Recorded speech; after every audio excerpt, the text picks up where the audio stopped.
ကျွန်တော်တို့ဒီနေ့မှာမိဘများပုတ်လိုက်ပြီးဆောင်ရွက်ပြီးတော့ကျွန်တော်တို့ထွေးရမှုကတော့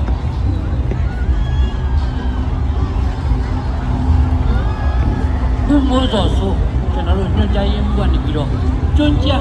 ကြီးကြကုတ်ကဲနေတာဖြစ်သူအောင်မြင်ပါတယ်အားလုံးဒီချမ်းချမ်းကောင်းကောင်းလို့နဲ့လှလှပပနိုင်ငံတော်အဆင့်ပြီးတဲ့ကျွန်တော်တို့ခေါင်းဆောင်တွေကနေကုတ်ကဲနေတဲ့အတွက်တော့ဒီမိဘတွေလက်ထောက်ကလေးတွေလက်ထောက်ကလေးတွေလက်ထောက်ကလေးတွေမင်းနေလားလက်ထောက်ကလေးတွေမင်းနေရင်မစကားအောင်မယ်တော့လူခက်တော့လူခက်တော့လူခက်တော့လူခက်တော့လူခက်တော့လူခက်ကျေးဇူးတင်ပါတယ်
Let's talk a little.